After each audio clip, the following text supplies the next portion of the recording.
Can you tell our viewers who you are and where you're from? My name is Stunna Dior, and I'm in town visiting from New York City right now.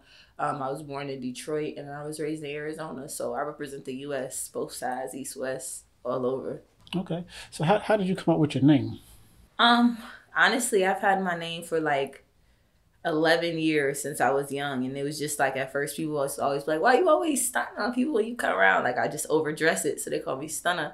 And I added the Dior just for a little flair. And I think it's like a perfect time right now because the Dior from Pop Smoke, Dior, everybody's loving Dior. So it's just like a perfect time for that to even be a part. But I came up with that like 10, 11 years. Okay. Now, being originally from Detroit, Arizona, and now New York, what was it like growing up and things like that for you? For me, growing up in Detroit was really like it was a really dope experience because it's a lot of different people are really artistic there. You know what I mean? So I went to performing arts schools where I learned how to play different instruments and I was dancing, performing. Like I was doing a lot of different things when I lived in Detroit. I was there till I was like 13 years old. So I think I got like a strong foundation. I went to like the same school that Aaliyah went to, DSA. And the Winans Academy of Performing Arts, which is the Marvin's family's performing arts school as well.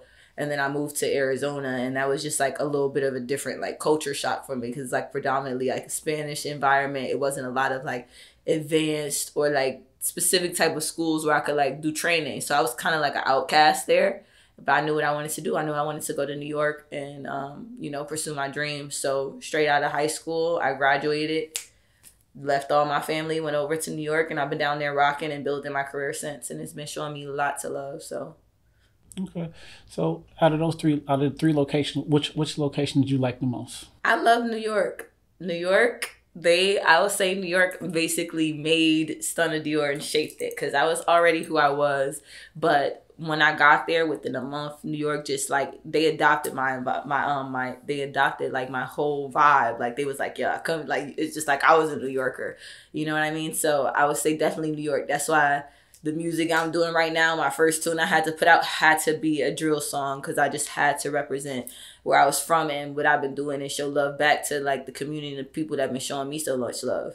Okay, and then that was actually going to be my next question, because coming from Detroit, Detroit has a significant sound. Arizona has the West Coast sound, and now Mm-hmm. you're in New York, where it's kind of heavy hip hop. Do you apply, the combo of all of that with your music, or? Yeah, actually, I do. One thing is people always tell me when they hear my music, they always say like, "Oh, I give them maybe like a cash doll presents because she kind of raps, but like she talks real boss like you can hear what she's saying when she's making music, and that's kind of like one of the things I have about me. I like we listen to Royce 5'9", Big Sean, T Grizzly, but you can hear everybody just talking when they rap, like they all talking that Detroit talk. So I think that's an element to music for me, and then my next single that I'm working on that I'm gonna drop is gonna be a complete different vibe from drill, but it's definitely gonna be something for the West Coast to represent there, so they could show love too. So I think that all of everywhere that I'm from does have a bit of influence in what I do and how I create. Okay, now Detroit has a lot of artists coming out of there right now. I Hmm. think probably more than they've ever had. Um, how does that feel, making you know that you're from there and now you can put your own imprint to it? It's ironic because for me, since I left Detroit, my whole family is there. I hadn't went home for a long time until this year, and I believe I hadn't been home in maybe like 9 years or something like that. So to go back to Detroit and kind of understand, like to see how far I've come and to understand the environment and see like how hard Detroit artists support themselves. Because when I tell you go to Detroit, like nobody else is listening to any other type of music. All you do is you just hear Detroit artists. Like they don't really know what's going on the radio. They not in tune with like the top artists because they just support their own. Sada, you listening to Sada's out. That's all you hear all day long. You hear T Grizzly all day long. You know what I mean? Like, and Detroit has always been a community where they support themselves. So I feel like that's like a big thing for me when I had to go home to kind of realize that about myself and to kind of understand why I'm so creative and and why I'm so like rough around the edges, but like I go hard at what I want. So I definitely think that had like a really dope, it had a dope effect on my career and my career and my personality today. Okay. Now we do understand that you're more than just an artist as well. So what are some other things you got going on? So I recently launched a TV network, SDTV, Stunna Dior TV. It's available on Apple TV, Verizon, and Roku platforms. I'm also a fashion designer, and just through creating and doing fashion, I've started to do celebrity styling and styling music videos, magazines, and just like tapping into that market on the other end of the fashion. And I think that majority of people know that, you know, I got my start modeling. So from fashion shows to music videos, you know, that's one of the ways that I started out, and like doing extra work as well. I think I did like Love and Hip Hop, blockbuster movies, How to Be Single, like True Bloods. I was doing a lot of extra work when I first got to New York. So that's kind of how I got my start in like the TV and the production department and doing fashion. And that led to me launching my line in 2018-19 for Vogue. And then from there, that just tapped into me doing the styling and the magazines, and just, you know, being able to truly be creative myself and not be like working under a lot of people, being able to just use my own resources to create. And I feel like now I've been having the most success now that I'm like able to be creative myself. Okay. So how hard is it to do all of that and be an artist? It's hard as hell, you know, but I will say I have a great management team that's helping me out right now a lot with my music and my schedule and the network, and just like helping me so that way I'm able to keep things running, because every single day I'm getting calls. Like, I'm not home right now, but I got a call a few hours ago like, oh, I got you to lead to a Busta Rhymes video. So, you know, I mean, I'm constantly getting calls all day, but it's like I still have to make some sacrifices because I'm still pushing other things. So I might be on the road pushing this, and then instead of being home and missing a few like major things that could probably put my career in a different position. So the balance is like one thing, but I feel like as long as you have like a team behind you that can help keep things organized, it makes like the process a whole lot easier. You know what I mean? But as an artist, just being out and networking and staying in the field of doing music videos, that also helps too, because it's like I'm able to meet people that's like, oh, you want to do a feature? Do you want to do this? You pull up to a music video. You know, like it all comes full circle. Okay. Now, having so many hats, which one do you have the most passion for? Creating. That's the creating is the main. Creating is just like, is the basics of all of the different crafts that I have. You know what I mean? So when I'm doing music, I'm loving beats. I love different sounds. You know what I mean? And I love rap music. Jay-Z's one of my favorite rap artists. I like the Nas's. I like the Big Sean's. So I like lyrics. I like music.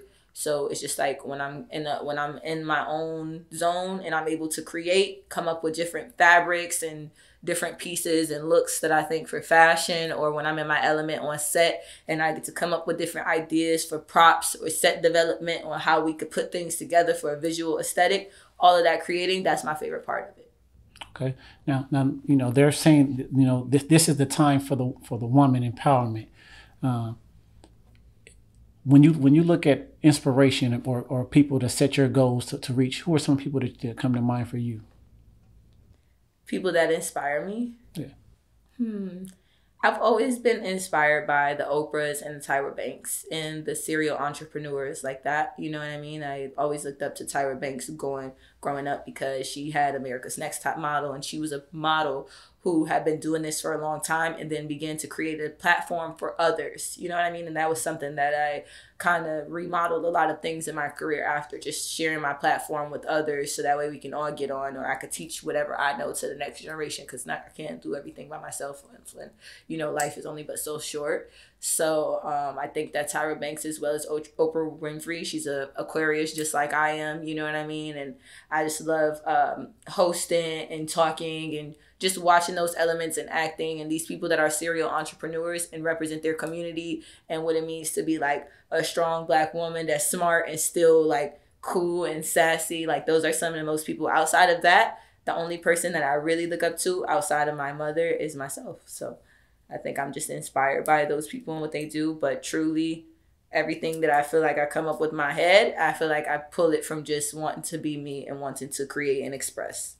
Okay. For someone who may not know you, if they was just to see you, what thought process would you want them to have? What would you want? What kind of appeal would you want to come off for them? Based off of a person was just to see me for the first time and just not get to know me? It depends on the day they see me because I'm really versatile with my swag. You might catch me on I got outfit change in the car. Like, you might catch me on some dress down, or you might catch me dressed sexy. I think that I just want people to take the time when they see me and actually talk to me, because people always have their own perception of what they think you are, or like what they think you know or whatever. But I think that a lot of people will be surprised by the amount of knowledge and wisdom and experience that I have in the industry. So I mean, if you see me like, oh, she's beautiful, but I would much prefer for people to come up and talk to me and find out more.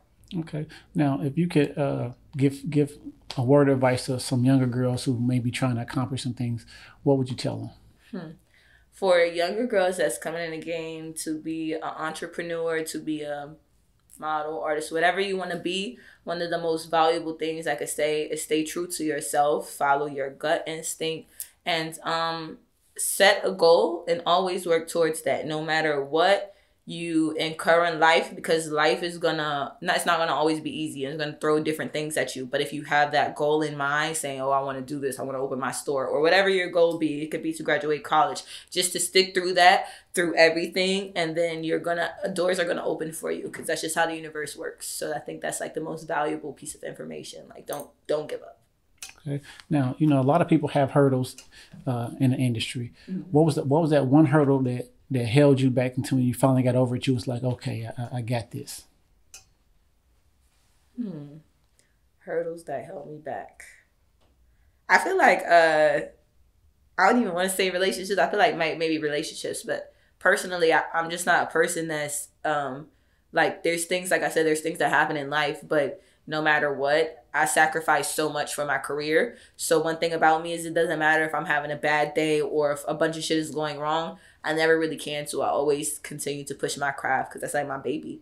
So, I mean, natural hurdles, you know what I mean? Being away from your family, like being away from my family, being that I'm the only one in New York and I've been down there for 6 years. I've sacrificed a lot of holidays being by myself.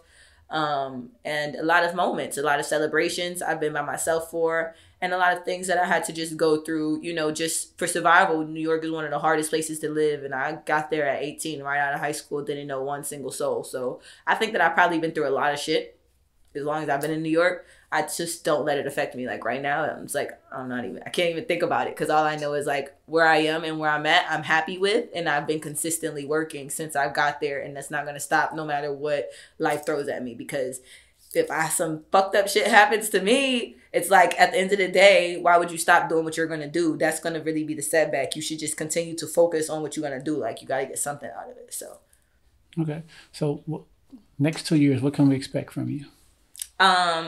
I guess we can expect more music, the music videos, and definitely a lot of production, because now I'm working on the other side of things when it comes to creating the TV network. I have so many ideas, new TV shows, lots of different deals and branding. And with the music, you can just look out for the music videos, seeing the visuals, hearing the sound, and just, the fashion, the look, everything is going to come together. So when you see me on the network, when you see other things, you're going to probably see me wearing my brand and the fashion. When you see the music videos, you're going to see everything. Everything's going to tie together. So I would say stay on the lookout for those two things.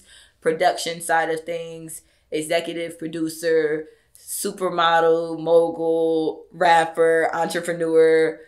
Just look out for that. Okay. So we thank you for taking the time out of your day. Can you give everybody your social media information? Yes, you guys can tap into me at The Real Stunna Dior on Instagram. That's THEREAL, Stunna Dior on Instagram. You guys can download Stunna Dior TV for free $99 if you have Roku, Apple TV, or Verizon platforms. Just type it in, STUNNADIOR TV. It'll come right up, 24/7 live channel. And you guys can definitely go and check out my new song, Twirl It. It's available on all platforms right now, and we going up and we going viral.